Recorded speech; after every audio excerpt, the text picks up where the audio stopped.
नमस्कार। जैसा कि हमने पिछले एपिसोड में बताया था कि धृतराष्ट्र, पांडु और विदुर जी का किस प्रकार विवाह हुआ था, किस-किस से विवाह हुआ था। अब हम आगे की कथा सुना रहे हैं।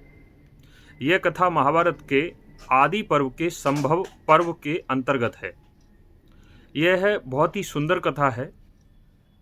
कहा जाता है कि प्रारब्ध, जैसा जिस व्यक्ति का प्रारब्ध होता है, यानी कि साधारण शब्दों में कह सकते हैं भाग्य, उसी तरह से व्यक्ति के साथ घटनाएं घटित होती हैं, उसी तरह से उसकी बुद्धि, उसका विवेक हो जाता है।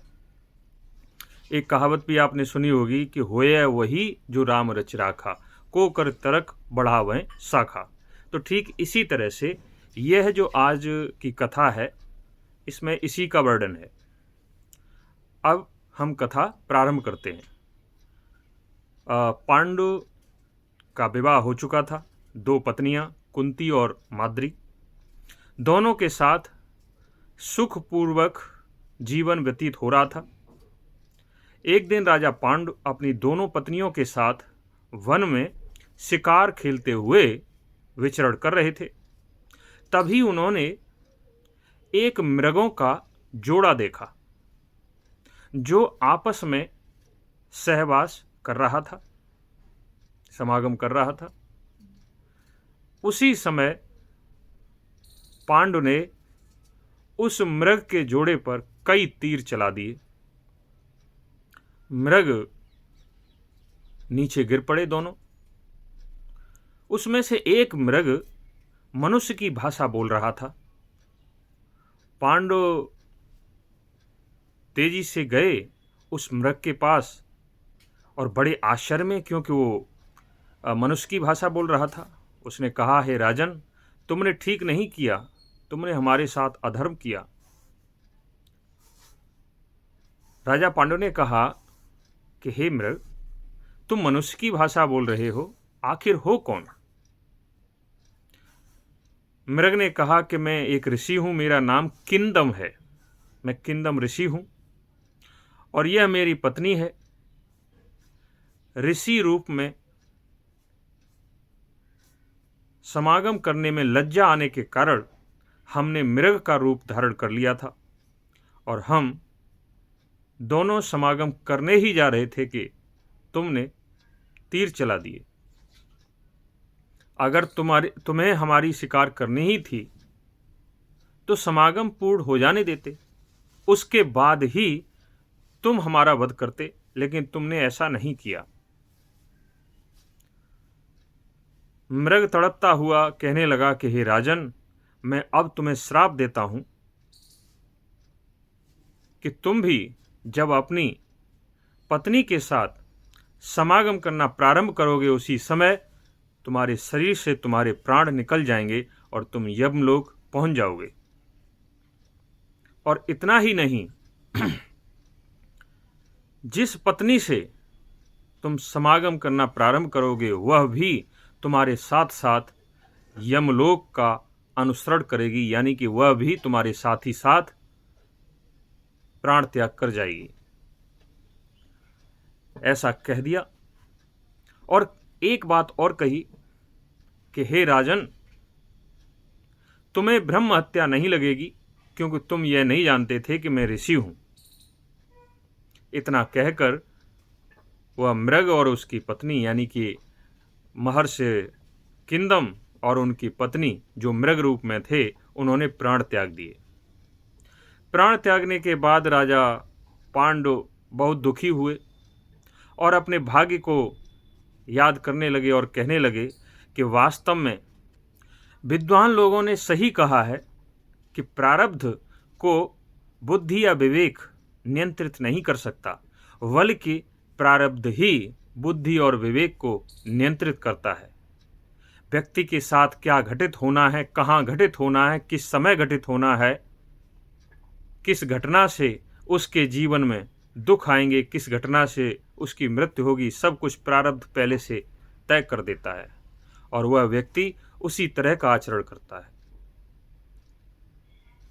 ऐसा कहते हुए उन्होंने निर्णय कर लिया कि अब मैं वापस हस्तिनापुर नहीं जाऊंगा, बल्कि अब मैं सन्यासी बनकर ऋषियों के बीच में रहूंगा, कठोर तप करूंगा और तब तक करूंगा जब तक मेरे शरीर में मेरे प्राण रहेंगे।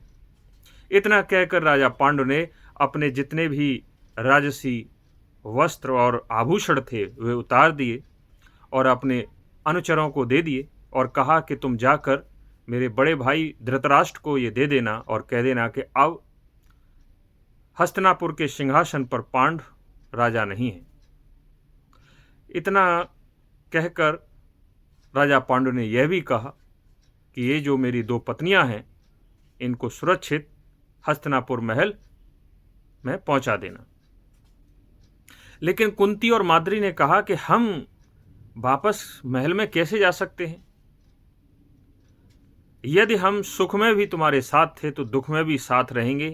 कंद मूल फल पत्ते हवा पानी जैसा आप खाएंगे वैसा ही हम खाके हम भी कठोर तप करेंगे आपके साथ, लेकिन हम वापस नहीं जाएंगे। जब उन दोनों पत्नियों ने हट की तो राजा पांडु ने कहा ठीक है। और इस प्रकार तीनों लोग यानी कि कुंती माद्री और राजा पांडु वहां से चल दिए। सेवकों को वापस भेज दिया हस्तिनापुर और इस प्रकार एक आश्रम से ऋषियों के दूसरे आश्रम में इस तरह से वे आगे बढ़ते रहे और अंत में जाकर सतसृंग पर्वत पर जा पहुंचे, जहां अनेक दिव्य ऋषि निवास करते थे। वह बहुत ही सुंदर स्थान था, सतसृंग पर्वत। तो वहां ऋषियों के बीच में रहकर तप करने लगे। एक दिन अमावस्या का दिन था। सभी जो दिव्य ऋषि मुनि थे वे ब्रह्मलोक जाने की तैयारी कर रहे थे। राजा पांडु ने कहा कि हे ऋषिगणों, आप कहाँ जा रहे हैं? ऋषियों ने कहा कि हम ब्रह्मलोक जा रहे हैं, वहां ब्रह्मा जी से मिलने के लिए। वहां पर सभी देवता, सभी बड़े बड़े ऋषि मुनि पितृ सभी वहां एकत्रित हो रहे हैं और हम भी वहीं पर एकत्रित होने के लिए जा रहे हैं।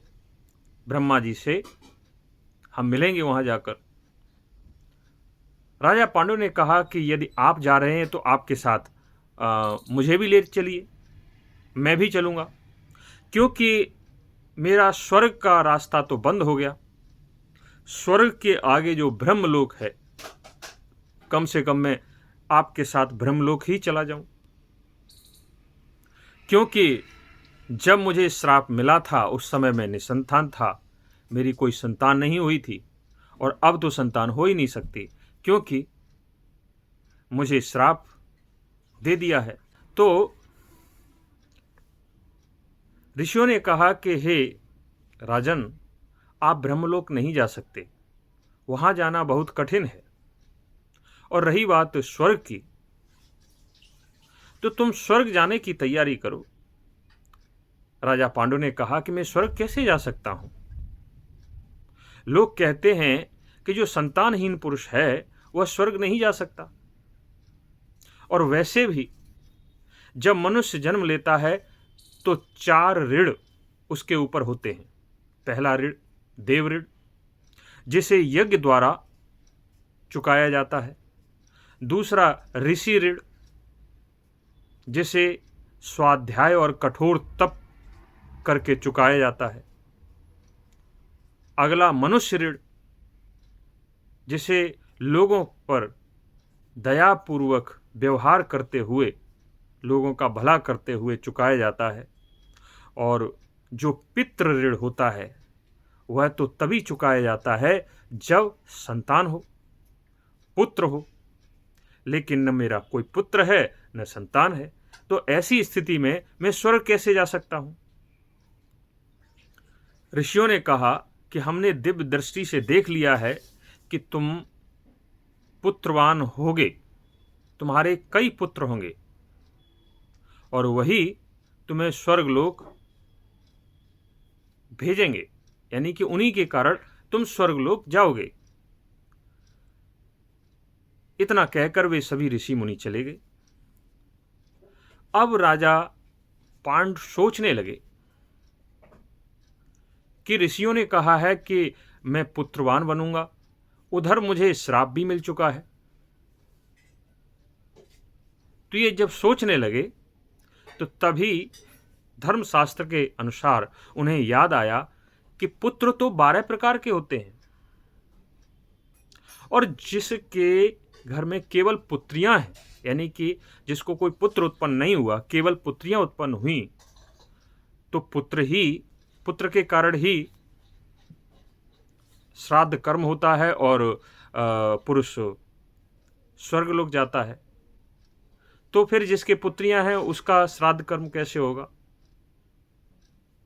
और वह स्वर्गलोक कैसे जाएगा? पुत्र जो 12 होते हैं वो कौन कौन से प्रकार के होते हैं, ये सारी बात हम अगले एपिसोड में बताएंगे। तब तक के लिए धन्यवाद।